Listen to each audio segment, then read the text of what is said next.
Hi guys, and welcome back to the Aspire Medics. Today we're going to be going through a few scenarios that you might get in your medical MMI interviews. My name's Alan, I'm a fourth year medical student, and this is Saurav.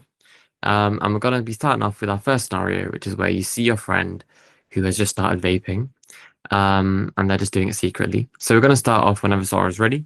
So whenever you're ready, let's get into it. Hey mate, you're right. I didn't expect to see you out here. You seem a bit on edge. Is everything okay? Oh yeah, I'm fine. I just needed some air.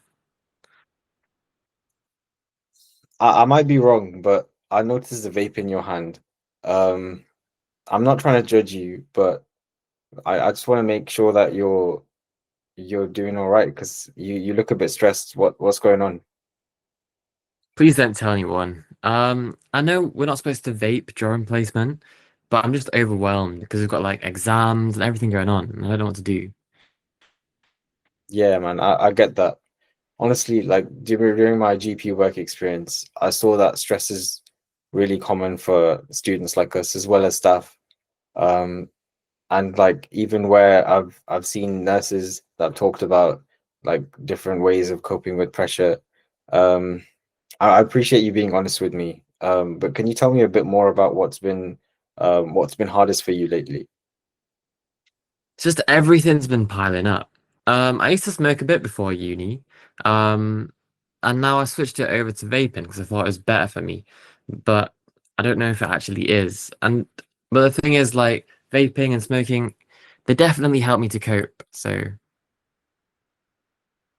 Yeah, I mean, I guess you're just trying to manage the pressure, and that makes sense. um does it feel like the only thing that's kind of giving you a break right now? um, well. It kind of helps me out, but at the same time, it also creates more stress because I have to hide it well and things like that. And so it does a bit of both in terms of causing me stress and also helping relieve it as well. Um, but the only thing is I hate hiding it, but I know that as a med student, we definitely shouldn't be vaping or smoking. So yeah. Yeah, man, I hear you. Like I know obviously you're aware as well but of the risks, even if it seems harmless. I remember something on the BBC Health page about young people becoming dependent on vaping because the nicotine levels are really high. Um, but to be honest, I'm not trying to lecture you or anything. I just want to support you. Um, what do you feel that you want more right now? Do you want kind of help with stress, or um do you want to try and cut down, or do you just want someone to talk to? I don't know. I want to stop, but it's hard. And I just don't want to get in trouble as well. Yeah, don't worry, you're not in trouble with me or anything. And obviously everything that you tell me stays an absolute secret unless there's a risk to your safety. And this isn't really that, to be honest. Um, but I mean, you're someone that I care about. You're my friend, so I do think you deserve some proper solid support, and you don't have to deal with this alone. Maybe, but I'd definitely feel embarrassed by that though. Yeah, I guess like sometimes getting help from someone might seem a bit like a weak thing to do. Um, but I'd say like you could look at it as the opposite, honestly. Um, it's a sign of strength. Maybe you could check in with the student well-being team, and I've heard they're really good with support in terms of helping students with stress and if they're dealing with addiction. And if you want, I can come with you for that as well. Would that be something that you'd be comfortable doing as a first step? Um, it doesn't have to be doing that immediately or taking any big steps, but if you just wanted to like maybe talk to someone who's like a professional about it, would that be something that you could try? Yeah, maybe I could try vaping less first. It's just obviously I changed from smoking to vaping just because of the idea that vaping was better. And maybe I'll check in with well-being if things don't get better, but we'll see. Yeah, I mean that sounds like a good sensible plan. And I'll support you however you want. I can come in with you if you want, but if you don't want that as well, I'm always here for you to talk to, and I'm always here to support you as well. You're not alone in this. Just remember that. Thanks. Honestly, I do feel a bit lighter just talking about it, but because it has been so difficult to tell people about what's been going on. Yeah, I'm glad you feel that way, man. And I'm always here if you need me. You have my number. But yeah, why don't we head back inside and we can grab something to drink, like a tea or a coffee or something. Yeah, okay, that sounds good. It'd be nice to go back in. Yeah, that's All great. right, cool. Okay, so that's the end of the first scenario. Um, so yeah, thank you so much for listening to that. We're gonna go on to the second one now. Um, and we'll tell you the title for that one. All right, thank you for watching our last scenario. Now we're gonna move on to the second scenario where we're gonna have someone that's run over their dog. That's the brief for this scenario. I'll be the neighbor, and Saurav will be the candidate, and we'll get right into it. And I'll be starting this time. What the hell did you do? That's my dog. You run over Milo. I'm so sorry, Mr. Patel. Uh, I I can see how shocked and upset you are. I just want to talk to you and support you through this, if that's okay. I don't want your support. I want to know how you didn't see him. You're completely right to be angry. I know Milo means the world to you, and anyone in your position would feel the same. Just all that I ask is that you let me explain what happened just as clearly as I can. Go on then, explain. So I was reversing into my driveway. I was reversing slowly, but somehow I didn't see Milo running out from behind the hedge. I was checking my mirrors, and as soon as I noticed him, I braked immediately, but I wasn't quick enough. I'm not trying to justify anything. I just want to be honest with you. You should have been paying more attention. He's always running around. Yeah, I know. You're right, and I'm truly sorry, and I take full responsibility for this. He could be dying because of you. I hear how terrified you are, and I'm so sorry that we're in this situation. I've checked that Milo's breathing, which is a really good sign. And right now, because the most important thing is to get him the help that he needs, I'm ready to take him straight to the emergency vet. Will you come with me?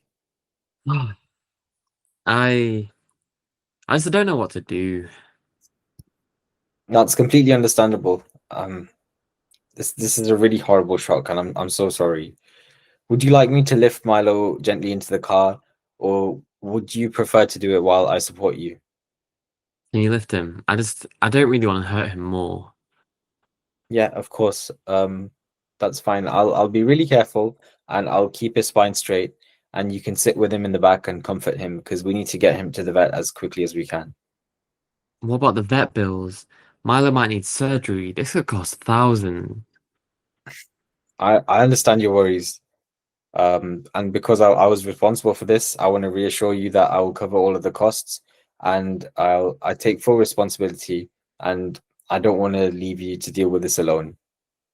And the insurance? How about I give you all my details on the way there, and I can also speak to the vet once we arrive. He's he's my only companion.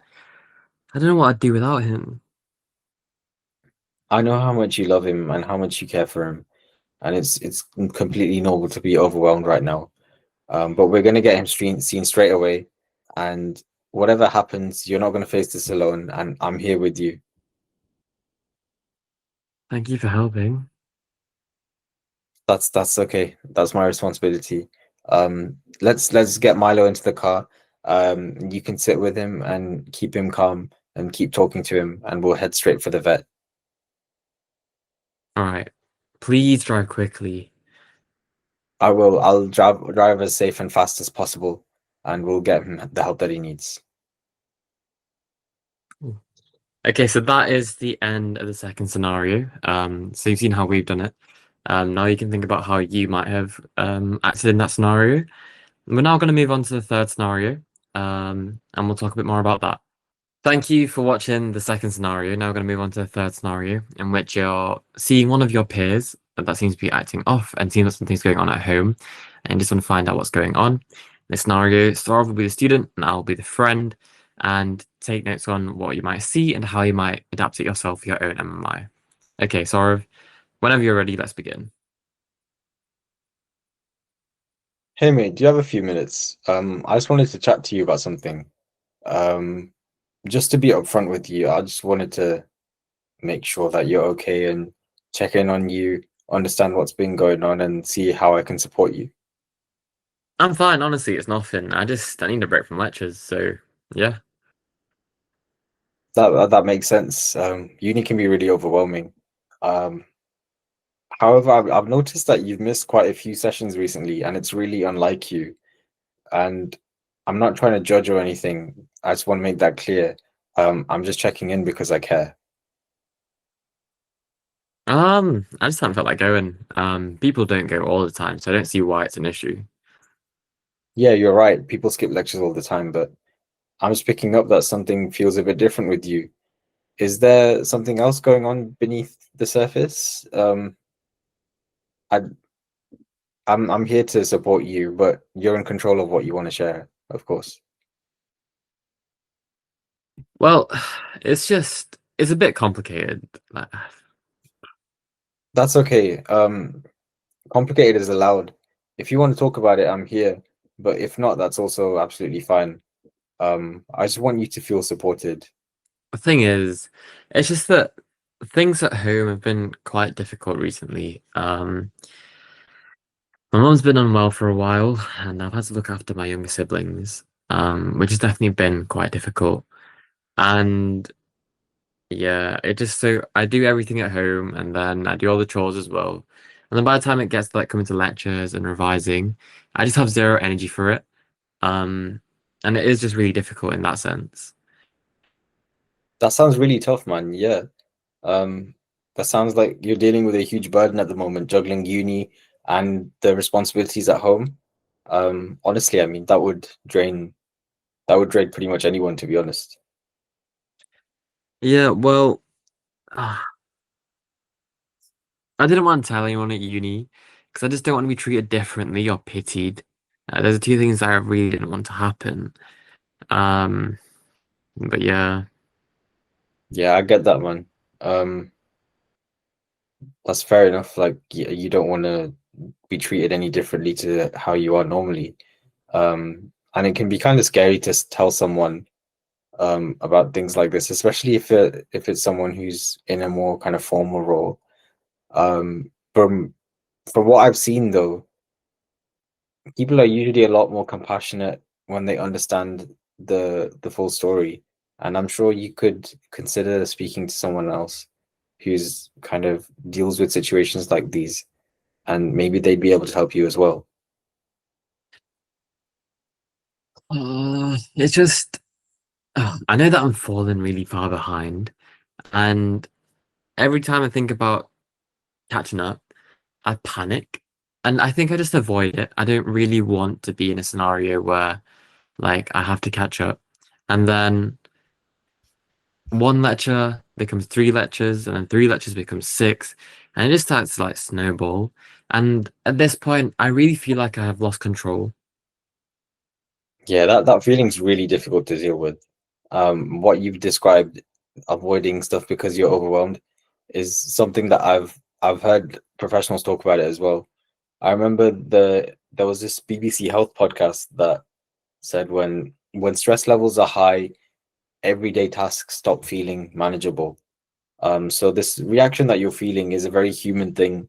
It's just make sure that you understand that it's not a sign that you're failing, and this is something that pretty much anyone would experience in a situation that you're going through.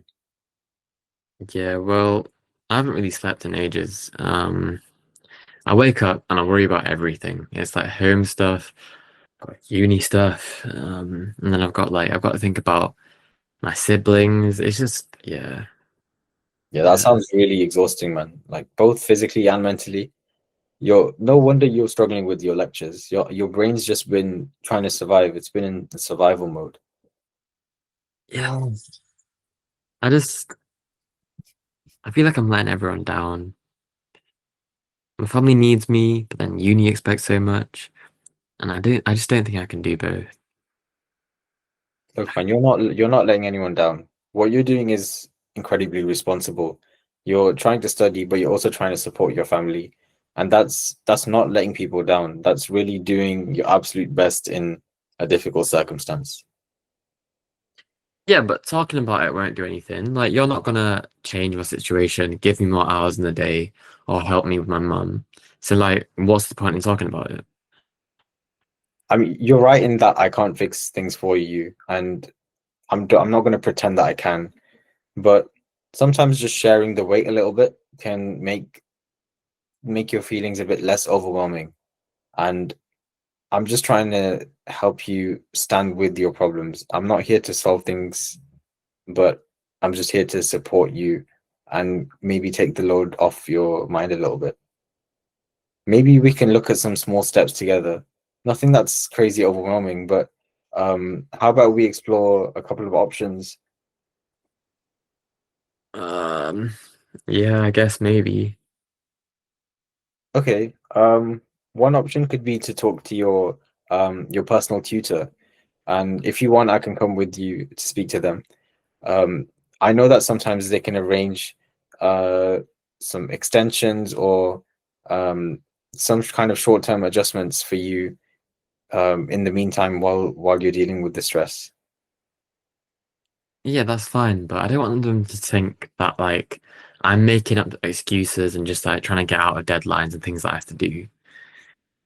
Yeah, I mean, I get that, but to be honest, tutors are kind of trained to deal with situations like this. They've seen it before, and if they understand what you're going through and what understand the burden that you're carrying with all the work that you have right now at uni and at home, um, I'm sure they'll be able to make your at least your uni work a bit more manageable, and instead of judging you. Okay. Well, then what about like well-being services? Do you think that'd actually help? I think they could. They deal with family related stress quite a lot. I think having someone that's neutral that you can speak to would give you some breathing space.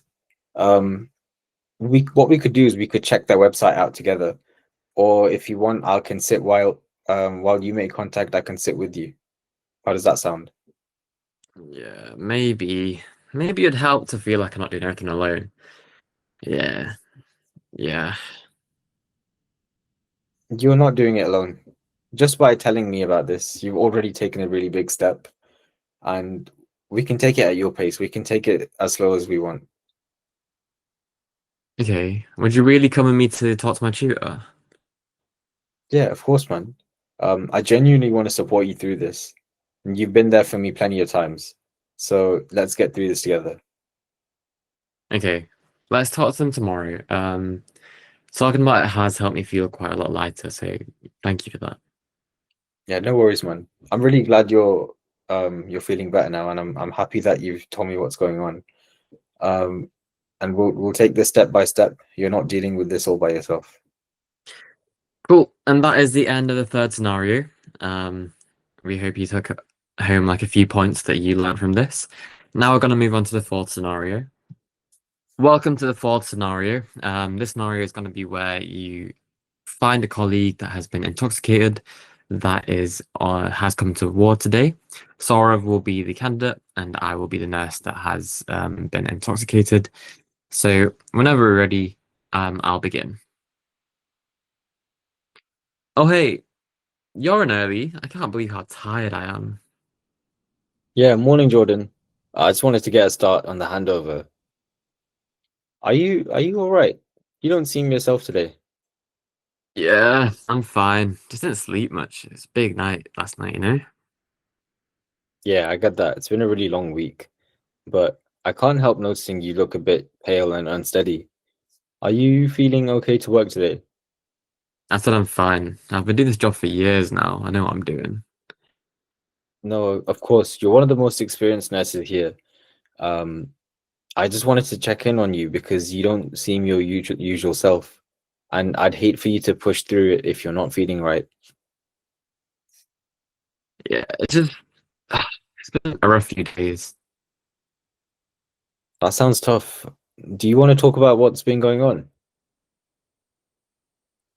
Quite personal. I probably shouldn't even say. Yeah. That's completely fine. Only share what you're comfortable with. I just want to make sure that you're okay before we start discussing anything. Well, the thing is, my partner's been really unwell. There's been hospital visits after hospital visits, barely had any sleep.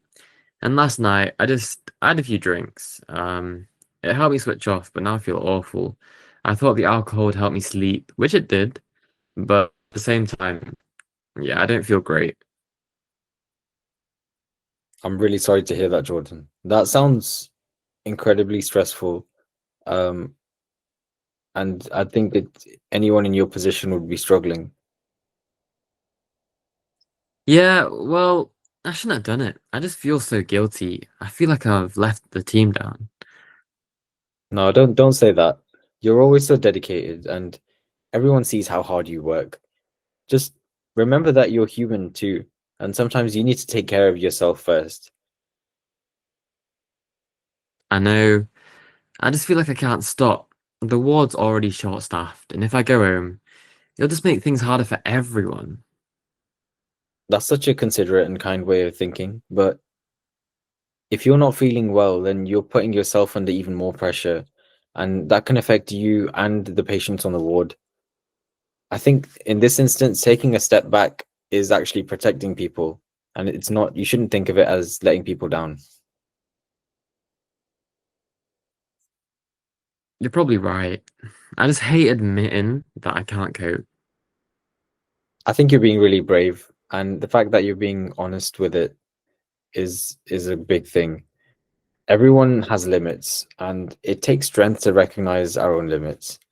You've been a really strong person all throughout this situation, but this huge amount of stress might have finally gotten to you. And I think it's okay to reach out for support in a time like this.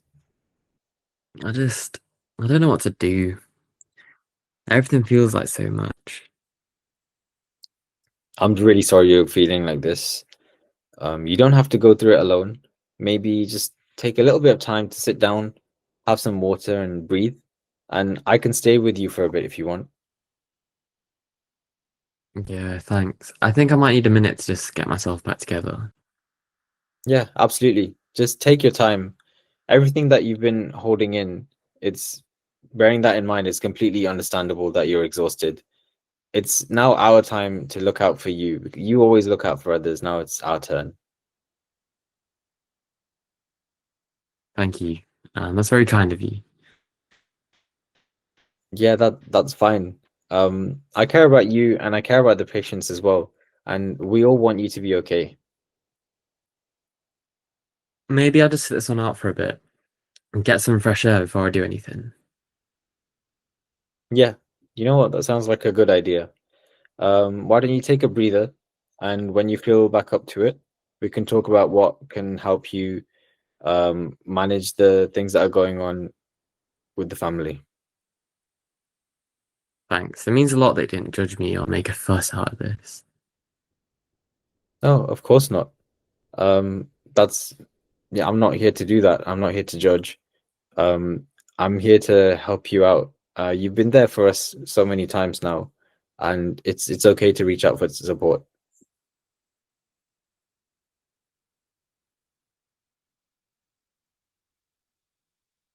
You're right.